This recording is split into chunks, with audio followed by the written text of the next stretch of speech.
తయై నమః.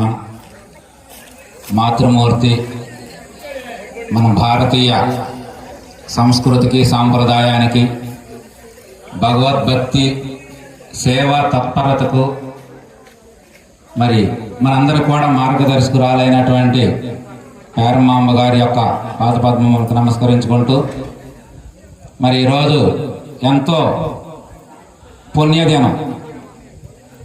మనకి అమ్మవారి యొక్క దగ్గర దగ్గర 170 సంవత్సరాలు ఆ వయసు ఉన్నట్లు మనకు తెలుస్తున్నది. అందులో అమ్మవారి యొక్క పరమపదము చెంది కూడా ఇప్పుడు 80వ ఆరాధన. 80వ ఆరాధన అంటే చాలా సుదీర్ఘమైనటువంటి కాలం. అట్లాంటి కాలం మరి అమ్మవారే కాదు, మనందరం పాల్గొనటం ఇది గత. మరి అమ్మవారు తర్వాత కార్యక్రమాలు మనకు రకరకాలుగా జరుగుతున్నాయి.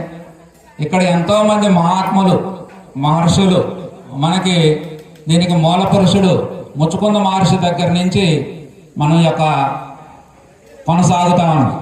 సృష్టిలో అనేక రకమైన అద్భుతాలు ఉన్నాయి భూగర్భంలో.